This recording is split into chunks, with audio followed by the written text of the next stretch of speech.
Aujourd'hui, nos invités dans le studio de RLP, Radio Libre en Périgord, sont les membres d'une association qui s'appelle CERADER. Ça signifie Élimination rapide de l'amiante et défense des exposés au risque. C'est un collectif. Et aujourd'hui, on salue le président de cette association, Jean-Marc Séguriel. Bonjour. Bonjour. Et un des membres, est plutôt responsable de dossiers administratifs, Philippe Larenaudy. Bonjour. Bonjour. Vous avez envoyé une invitation à notre rédaction d'assister à votre assemblée générale et aussi à l'inauguration de votre mémorial aux victimes de l'amiante. Nous sommes vraiment désolés, nous n'avons pas pu assister à ce moment important. Mais aujourd'hui, vous êtes là et vous nous raconterez. Bien sûr, l'assemblée générale pour toutes les associations, c'est un moment annuel important pour se rencontrer, pour voir les bilans et pour se projeter dans le futur.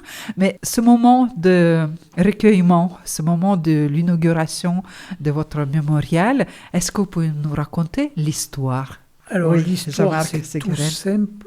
C'est tout simple. C'est, la plupart des associations de victimes de l'amiante et de maladies professionnelles ont toutes décidé dans le temps, d'ériger un monument à la mémoire des victimes.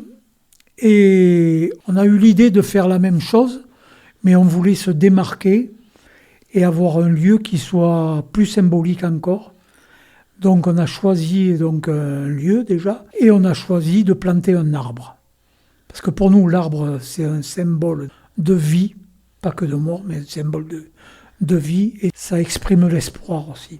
Où se trouve ce lieu? Est-ce que c'est lié à une histoire, à votre association ou... Alors on en a discuté pas mal entre nous pour choisir un lieu. Donc l'association est basée à Bergerac. Donc on avait pensé à la ville de Bergerac, à implanter à Bergerac. Mais on s'est aperçu que la majorité des victimes sont de Bergerac, donc l'usine de la SNPE, de l'usine de Poliereil à la Lende, de l'usine de Rotersac à Couze et de l'usine Bernard Dumas à Creys. Et on a choisi un petit village qui est sur cette ligne, donc c'est Saint-Caprès-de-la-Lende, qui est à peu près, et l'endroit est assez agréable, puisque c'est au bord entre la Dordogne et le canal. C'est un moment, j'imagine, émouvant et important pour la vie d'une association et pour vos adhérents. Oui, parce que beaucoup de monde est venu participer à cette inauguration, même des politiques sont venus y participer, et pour nous, ça nous permet d'honorer la mémoire de nos disparus, des victimes de cette maladie, de ce produit plutôt. L'association existe depuis plus de 20 ans. Oui, comme disait Jean-Marc, c'est quand même, déjà d'avoir fait le choix d'un arbre, c'est quand même une symbolique très forte, puisque l'arbre, il est enraciné dans cette terre. Le lieu qui était choisi, au départ, en fait, comme Jean-Marc disait, on n'avait pas choisi vraiment dans cette commune, mais après réflexion, le choix en dernier lieu était parfaitement judicieux, parce que cet arbre, il est dans la vallée en bordure de Dordogne, là sur le long de Dordogne, où il y a la présence des différentes industries, ces industries, elles ont apporté de la richesse, bien sûr, dans cette vallée, mais aussi elles ont apporté aussi de la douleur par rapport Parce qu'elles utilisent les produits qui sont nocifs à la santé. Oui, voilà, parce qu'en fait, l'association, elle a été créée en 2003, suite à un premier dossier d'un ancien salarié de la société Bernard Dumas. Cette personne était victime, avait un mésothéliome pleural, donc c'est une maladie spécifique à l'exposition aux poussières d'amiante. Il s'est avéré que cette personne, toute sa vie, dans le cadre professionnel, elle avait travaillé dans un environnement pollué par les poussières d'amiante. Et voilà quoi. Donc les personnes, la fille de cette victime et son gendre ont décidé, ont lutté pour faire reconnaître la maladie professionnelle. Et dans ce cadre, c'est de là que tout est parti en fait. Oui. C'est là que... Parce que initialement, c'était régionalement, c'est une première, quoi. Oui. Maintenant, il existe des associations similaires à la nôtre qui défendent les mêmes, qui ont les mêmes objectifs, mais le CERADER 24 a été précurseur dans la région Aquitaine. Et en plus, je pense que c'était difficile, si je me souviens bien, difficile de reconnaître comme maladie professionnelle, c'est ça? Et en même temps, les salariés n'étaient même pas informés, qui travaillent au quotidien dans un environnement pollué. Oui, c'est ça. En fait, l'amiante, les dangers de l'amiante sont connus depuis le début du XXe siècle, puisqu'il y a eu des rapports au début du XXe siècle sur une mortalité importante dans des zones industrielles, enfin, surtout dans le nord de la France, où c'était une région très industrielle par rapport à la nôtre. Donc déjà, dès le début du XXe siècle, il y a eu des rapports d'inspecteurs du travail qui alertaient sur les mortalités quand même assez élevées du personnel. Malheureusement, c'est que ce matériau, c'était un matériau qui était quasiment idéal et qui présentait des caractéristiques physiques et chimiques qui étaient extrêmement intéressantes, résistantes au feu, qui résistaient à la plupart des produits chimiques, qui étaient isolants, et tout ça avec un coût d'achat qui était très très bas, quoi. Donc c'était quelque chose quand même qui était idéal pour le secteur industriel en développement. Et aujourd'hui, quelle est la situation aujourd'hui? Parce que votre association, elle existe toujours. L'amiante est interdite depuis 1997 en France. Ils ont mis 20 ans avant de l'interdire. Mais il en existe. Le problème, c'est qu'on n'en parle plus, mais c'est qu'il en existe encore. Il reste plus de 20 millions de tonnes de produits amiantés en France. Et d'ailleurs, donc, vous avez les établissements scolaires. Donc les écoliers et les élèves, ce sont les futures victimes de demain, quoi. Donc votre association... On continue à se battre parce que c'est fini, quoi. Tant qu'on n'aura pas, on va dire, nous on parle d'éradication, tant qu'on n'aura pas éradiqué ce produit, il y aura toujours des malades, il y aura toujours des victimes. Quand on sait que le temps d'incubation pour la maladie, c'est 40 ans, ça peut aller jusqu'à 40 ans après l'utilisation, quoi, ou la manipulation, après l'exposition, quoi. Et aujourd'hui, dans votre association, vous avez combien d'adhérents et qui sont vos adhérents et quelles sont les activités principales de votre association? Alors, au départ, on avait pas mal donc, de salariés de l'industrie, donc comme on disait sur la région. Mm-hmm. Après, on a eu des artisans, pas mal d'artisans, des chauffagistes, des garagistes, on a eu quelques enseignants. Et puis là, on s'est ouvert à d'autres maladies professionnelles, mais toujours liées à des cancers ou des... Et donc, on a un autre panel de personnes, quoi. En général, les personnes, quand elles adhèrent à votre association, sont déjà touchées par ce fléau, ou souvent les proches, les personnes concernées? Pas forcément. En principe, oui, bon, c'est des gens qui viennent nous voir ou pour un dossier de malade, ou alors pour partir en pré-retraite amiante, donc on leur monte un dossier. Et on a des solidaires, des gens qui sont là par solidarité avec l'action de l'association. Et vous, Philippe Larenaudy, vous avez dit en se présentant, c'est vous qui s'occupez de dossiers, vous êtes référent. Je suis un peu l'animateur, oui, mais enfin, avec moi, il y a 4 autres personnes qui œuvrent. Donc, nous, on est là pour accompagner les victimes ou leurs familles dans la démarche de reconnaissance de la maladie professionnelle. Parce que bon, c'est tout un processus qui est quand même assez complexe, surtout avec des générations antérieures qui n'avaient pas la maîtrise de l'informatique, parce que bon, maintenant tout se fait de façon informatique. Ces gens-là étaient quand même en plus, ils supportaient déjà le choc de la maladie, des fois de l'annonce, et c'est quand même des maladies très graves, des fois avec des espérances de vie assez courtes. Donc ces gens-là, ils viennent nous voir, et nous, notre mission, c'est de les accompagner dans cette démarche, dans cette première démarche, la reconnaissance de la maladie professionnelle. Les aider à monter un dossier, communiquer avec la CPM pour que leur dossier soit reconnu. Également, une part importante aussi, c'est recueillir des témoignages, parce que la victime, il faut qu'elle apporte la preuve de son exposition. Est-ce que c'est toujours évident le prouver ? C'est pas toujours évident. Des fois, c'est compliqué. Bon, dans des secteurs industriels où, bon, il y a une organisation du travail avec des syndicats, et puis les gens ont l'habitude d'être solidaires entre eux. Bon, c'est des choses qui se font assez naturellement. Par contre, quand vous avez des artisans là, c'est beaucoup plus compliqué. Certains, ils n'osent pas parce que, bon, vous savez, être victime d'un cancer, pour certains, c'est encore tabou. Rien que ça, que vous avez dit, c'est déjà une nouvelle qui est... Et puis ces gens, ils viennent vous voir, vous les connaissez pas forcément, ils se livrent à vous, ils vous déballent le dossier médical devant vous, ils se livrent entièrement, quoi. Ils vous font confiance et c'est pas toujours évident, quoi. Et administrativement, est-ce que c'est long pour reconnaître cette maladie comme maladie professionnelle? Alors tout dépend. Je vois que vous souriez, Jean-Marc Séguret. Oui, c'est long parce que on passe par la justice, on passe par le pôle social, donc il y a des durées de traitement qui sont plus ou moins longues, quoi. Vous pouvez donner un petit exemple? On ne peut pas, on a un exemple, un dossier qui est passé là, il a été traité en 15 jours. Et il y en a d'autres, ça fait des années que ça attend, quoi. Donc on ne peut pas donner une fourchette de... Après, tout dépend. La reconnaissance de la maladie professionnelle, ça peut être assez rapide. Enfin, assez rapide, c'est une histoire de 6 à 8 mois. Si le dossier est assez complet, qu'il y a des témoignages. Après, tout dépend le type de maladie aussi. Si c'est une maladie qui est reconnue dans un tableau de la CPM, les choses se font assez naturellement et rapidement, quoi. Sous 6 mois, la personne elle est reconnue en maladie professionnelle. Si c'est hors tableau de la CPM, là déjà c'est beaucoup plus compliqué. Parce que la CPM, elle va instruire son dossier, étant donné que la maladie, elle ne figure pas dans un tableau, la demande sera transmise au C2RMP. Donc le C2RMP, c'est le comité de reconnaissance des maladies professionnelles.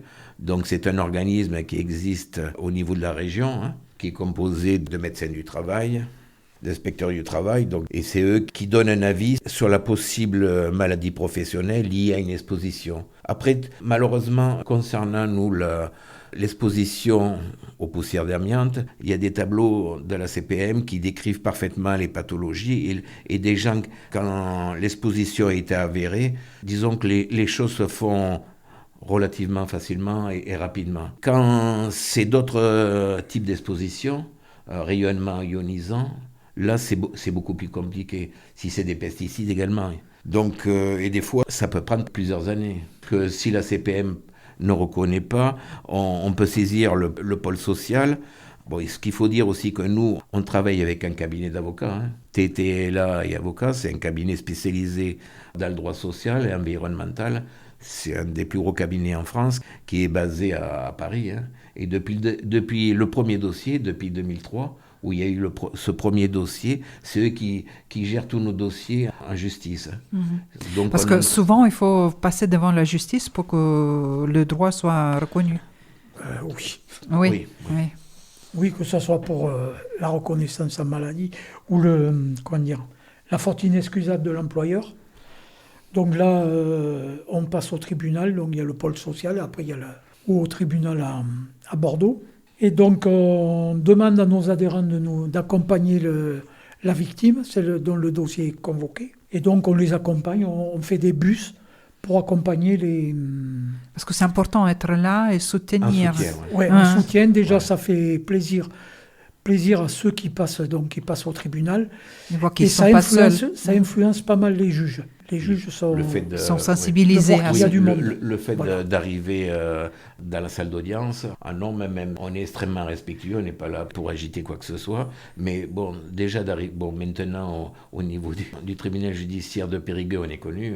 Oui. Donc, mais est-ce que vous avez quand même droit à parole ou non? Vous êtes juste spectateur? Non, vous n'avez pas. Là, c'est l'avocat. C'est l'avocat, il n'y a que l'avocat qui peut parler. C'est l'avocat qui... Nous, on est là juste... en soutien. On est là en soutien. Et même l'avocat, eux, ils sont quand même assez soulagés de nous avoir à leur côté, parce que pour eux également, ça leur apporte quand même quelque chose, un cadre solide sur lequel psychologiquement, pour eux, c'est important d'avoir ça demande aussi une organisation interne assez importante pour suivre le dossier, pour être mobilisé à bon moment. J'imagine que c'est assez particulier comme fonctionnement. C'est toute une logistique. D'ailleurs, on a une commission qui s'occupe que de ça, quoi. Et c'est toute une logistique à mettre en place. Donc, il faut appeler les gens pour les mobiliser, pour les faire venir. Et puis après, ça fait 20 ans qu'on le fait, quoi. Parce qu'en fait, aujourd'hui, nous sommes tous les deux à représenter l'association, mais autour de nous, il y a quand même une dizaine d'autres camarades qui travaillent avec nous. où chacun a sa spécificité et sa fonction. Et voilà quoi. Donc il y a Jean-Louis Jarry lui c'est toute la partie logistique, c'est lui qui est chargé de contacter les adhérents et les motiver pour venir. C'est lui qui réserve le transport en commun, le bus, on affrète un bus pour faire le déplacement. Donc chacun a sa mission. Quoi, et comme j'ai compris aussi, vous êtes premier à qui les victimes s'adressent parce qu'ils sont un petit peu démunis, ils ne savent pas par où commencer les démarches, comment poursuivre son combat personnel, mais qui après votre rencontre, ils comprennent qu'ils ne sont pas seuls, que ce n'est pas que le combat personnel, que vous êtes nombreux. Oui, c'est ça. Puis maintenant, en fin 2025, on avait traité 434 dossiers depuis la création. 434, c'est quand même... On a obtenu 338 reconnaissances de la maladie professionnelle. Au-delà, on a obtenu également 196 reconnaissances de maladies professionnelles. Et pour les exposer à l'amiante aussi, après, on monte des dossiers au FIVA. Donc le FIVA, c'est un organisme indépendant. Hein. Le FIVA, c'est le Fonds d'indemnisation des victimes de l'amiante. Donc à l'issue, ces gens-là, on monte un dossier pour présenter une demande d'indemnisation pour les victimes en réparation. Aujourd'hui, votre association... finalement à plusieurs activités comme vous avez évoquées. Et comment vous voyez le futur? Vous avez bien compris que la communication sur l'existence de votre association, sur l'existence de tous ces organismes et démarches est vraiment nécessaire. Oui, communication, nous on est un peu coincés au niveau communication. C'est surtout un manque de bénévoles parce qu'on est 13 à la commission exécutive. Mais on est 13 à travailler, quoi. Mais on ne peut pas tout faire, quoi. Donc on manque toujours de monde. Et c'est vrai que la communication, c'est notre point faible. Oui, mais c'est important aussi. Mais c'est important, on essaie de faire le maximum pour communiquer. On édite un journal tous les 2 mois à peu près, qu'on appelle le lien, qu'on envoie à nos adhérents pour leur expliquer ce qui se passe à l'activité de l'association. Je trouve que c'est très bien, c'est un lien, justement, il porte bien son nom. C'est le lien, quoi. Mais c'est tout ce qu'on peut faire. Pour le moment, c'est tout ce qu'on peut faire et qu'on est capable de faire. Vous êtes là aussi pour parler de vous. La communication, c'est notre point faible. Hein. C'est notre point faible. Il faudrait, rien que déjà sur les réseaux, il faudrait déjà 1 ou 2 personnes qui communiquent là sur les réseaux. Déjà, notre génération, ça fait pas partie forcément de notre culture. Et puis, il faut avoir le temps, quoi. Honnêtement, monter les dossiers, c'est on assure 2 permanences mensuel. Hein. Vous pouvez peut-être citer les endroits et les dates pour nos auditeurs. Où sont vos permanences? C'est le 1er et le 3e lundi de chaque mois à la Maison des Associations Joséphine Baker à Bergerac.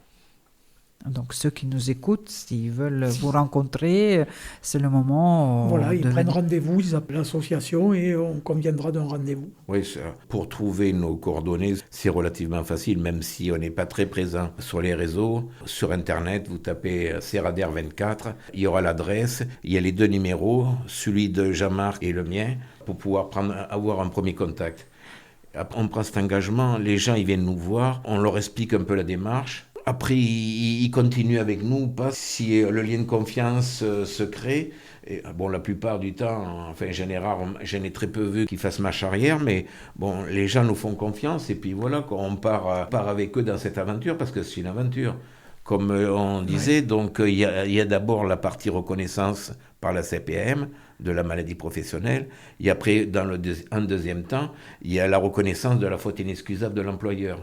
Et là, c'est plus compliqué. Et là, c'est judiciaire et c'est une bagarre. Oui. Parce que, évidemment, en face, eux aussi, ils tiennent pas spécialement à être condamnés. Donc, même si c'est pas au pénal, hein, puisque c'est que la réparation, c'est que de l'argent, mais voilà quoi. La reconnaissance de la faute inexcusable, ça peut prendre plusieurs années. Hein. Enfin, on a des dossiers qui datent de 4 ou 5 ans. Hein. Votre association est née dans Bergeracois, mais vous avez dit que vos adhérents viennent parfois de plus loin. Vous pouvez dire que vous devenez même une association régionale. Oui, on a des adhérents qui sont un peu partout, par relation, par famille. Et puis il y en a qui étaient dans le Bergeracois, qui sont partis ailleurs, mais qui sont toujours adhérents. Votre futur, comment vous voyez de votre association? Continuer dans la même ligne ou peut-être les autres activités vont s'ajouter, comme vous avez cité, peut-être les autres professions, les autres maladies aussi. Oui, déjà, le problème de l'amiante est toujours pas résolu parce qu'on se bat aussi pour qu'il y ait des solutions alternatives à l'enfouissement. Parce qu'on sait qu'actuellement, la seule solution, c'est l'enfouissement ou la torche à plasma. Alors qu'il existe des solutions pour justement détruire l'amiante, dont un projet qu'on soutient, nous, à Bergerac. Et seulement, c'est des décisions politiques qui ne veulent pas les mettre en place. En fait, ce n'est pas les politiques eux-mêmes. C'est les lobbies industriels qui préfèrent continuer à enfouir, tant que la loi ne leur impose pas à détruire, plutôt que de détruire, quoi.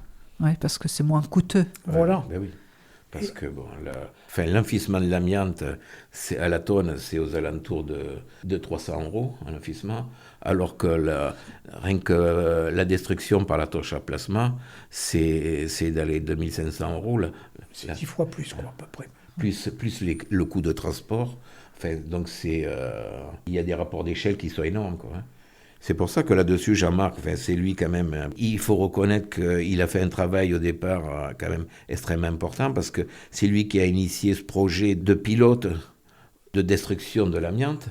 Donc il a réussi à accrocher un industriel qui était intéressé, qui a financé des études pour la faisabilité de cette destruction, qui est à partir d'un process qui a été élaboré, mais le problème, le process existe en théorie, mais il faut qu'on le développe au niveau industriel. Et c'est là que derrière, financièrement, il faut des gens qui soient en mesure d'apporter des capitaux pour pouvoir créer ce type de pilote. Mais nous ne sommes pas les seuls. Bon, au niveau régional, c'est nous qui sommes porteurs de ce projet, mais après, dans d'autres régions, il y a des projets similaires, mais qui, pour le moment, qui sont bloqués pour les mêmes raisons, quoi.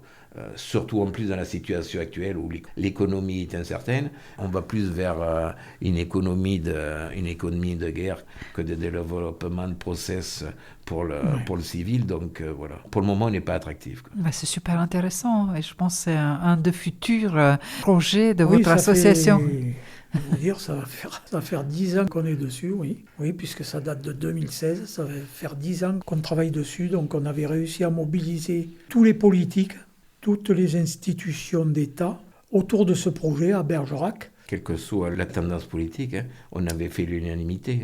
Donc c'est quand même c'est un projet extrêmement fédérateur et porteur. Oui. Les terrains étaient trouvés, puisque c'est la CAB, donc la communauté d'agglomération de Bergerac, qui mettait les terrains à disposition. Et seulement, il manque les finances pour trouver un partenaire pour installer ce process. Et peut-être, comme vous avez dit, législation aussi qui pourrait suivre. Oui, mais là aussi. Comme on dit, l'espoir fait vivre. Disons que là aussi, s'il y avait une évolution dans la législation pour rendre beaucoup moins attractif l'enfouissement, ça permettrait quand même que les gens réfléchissent et fassent d'autres choix. Et à ce propos, donc, puisqu'on parle de loi, notre association fait partie aussi de la coordination des associations des victimes de l'amiante. Donc c'est une coordination nationale.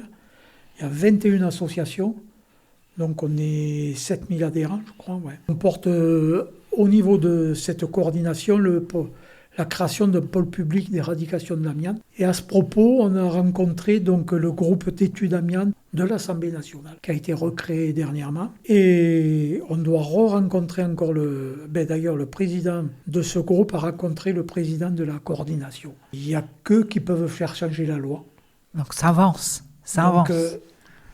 On espère, comme je dis, l'espoir fait vivre. Pour nos auditeurs qui nous écoutent aujourd'hui, quelles informations on pourrait les transmettre? Déjà, peut-être vos coordonnées, vos permanences, répétez encore une fois, et peut-être il y a les rendez-vous encore qui s'annoncent prochainement où on puisse vous rencontrer. Nous rencontrer, donc nos permanences, donc c'est le 1er et le 3e lundi de chaque mois, sauf au mois d'août. Et donc c'est à Bergerac, à la maison des associations Joséphine Baker, au 2e étage. Et sur Internet, vous tapez Serrader 24 et vous allez nous rencontrer. Oui, pour préciser, le bâtiment, il est situé aux 4 rue Saint-Esprit. Oui. Pour ceux qui ne connaissent pas... Bergerac, oui, puisque nous, on est de Bergerac. Qui ne connaissent pas Bergerac. Donc, bon... Et puis, donc vous allez sur le net, vous tapez Serrader 24, vous trouverez automatiquement les coordonnées, le numéro de téléphone de Jean-Marc ou le mien. Vous nous appelez, vous prenez rendez-vous et on vous recevra sans problème. Nous, on écoute tout le monde, quels que soient les problèmes de la personne. Si on peut faire quelque chose pour vous, il n'y a pas de problème, on prendra en charge votre dossier. Mais après, on ne peut pas tout faire aussi, parce que malheureusement, il y a des gens, c'est lié à l'évolution des mentalités. Les gens pensent qu'en venant nous voir, on va prendre en main de A à Z leur dossier. Bon, on essaie dans la mesure du possible de faire le maximum pour eux, mais aussi il faut que on peut pas tout faire pour eux, quoi. Mais vous êtes les techniciens, vous savez donner le conseil après aux personnes. On les oriente. On va même des fois, on rencontre des anciens collègues de travail à la VIC pour obtenir des témoignages, des faits avérés, parce que c'est des témoignages écrits, et c'est extrêmement important. Bien sûr, il est hors de question de raconter n'importe quoi. Ça, on fonctionne pas comme ça. Si on obtient des témoignages avérés de l'exposition de la victime à un polluant quel qu'il soit, donc ce témoignage on le récupère par écrit et puis on l'utilise pour faire reconnaître le dossiie. Merci d'être venu jusqu'à chez nous. Merci d'avoir fait connaître votre association. Vous voulez ajouter encore une chose, Jean-Marc Séguret? Une dame qui est venue nous voir parce que son mari était malade. Il était complètement abattu parce qu'il était malade, donc à cause de sa maladie. Et elle est venue nous voir, donc on lui a parlé, on lui a monté son dossier. Donc il est venu pour monter son dossier et j'ai rencontré sa dame un peu plus tard, c'est une amie qui me l'a dit, et elle a dit, je sais pas, mais le fait qu'il soit venu vous voir, il a retrouvé le goût à quelque chose. Ça, vous apportez l'aide nous, concrète. C'est le plus beau, quoi. Ouais. C'est la plus belle des récompenses, quoi. Après, moi je suis assez mitigé sur l'avenir quand même, parce que pour le moment on bénéficie encore d'un état d'esprit militantiste qui a existé encore récemment dans le domaine industriel. Donc, c'est pour ça qu'on arrive à mobiliser pas mal de personnes pour les audiences, pour venir en soutien des victimes. Mais ça, c'est des choses qui sont en perte de vitesse. Moi, c'est ma crainte, c'est que ce tissu se disparaisse progressivement. Il faut espérer que non. Et il faut espérer que votre association va continuer et aider plusieurs personnes. Puis il faut savoir que nous sommes dans une association, nous sommes tous bénévoles. Vous êtes quand même 420 adhérents, vous avez dit, ça représente du monde. Pour les gens de la commission, ça représente quand même, à l'année, ça représente certainement, on n'a pas fait le bilan, mais certainement on est proche des milliers d'heures de travail. Merci pour votre témoignage, pour votre engagement et bonne continuation pour votre association. Et si vous avez besoin de communiquer, vous savez, vous pouvez venir. On vous invitera prochaine fois qu'on vient au tribunal à Bergeux, à Périgueux. À Périgueux, oui. Avec grand plaisir. Voilà, on viendra. Vous verrez nos adhérents. Et on pourra discuter ensemble. Voilà. Merci à vous deux, au nom de toute l'association, à vous, Jean-Marc Séguret, le président, et Philippe Larenaudier, administrateur et responsable de dossiers administratifs. Merci à tous les deux. Merci beaucoup. Merci, madame.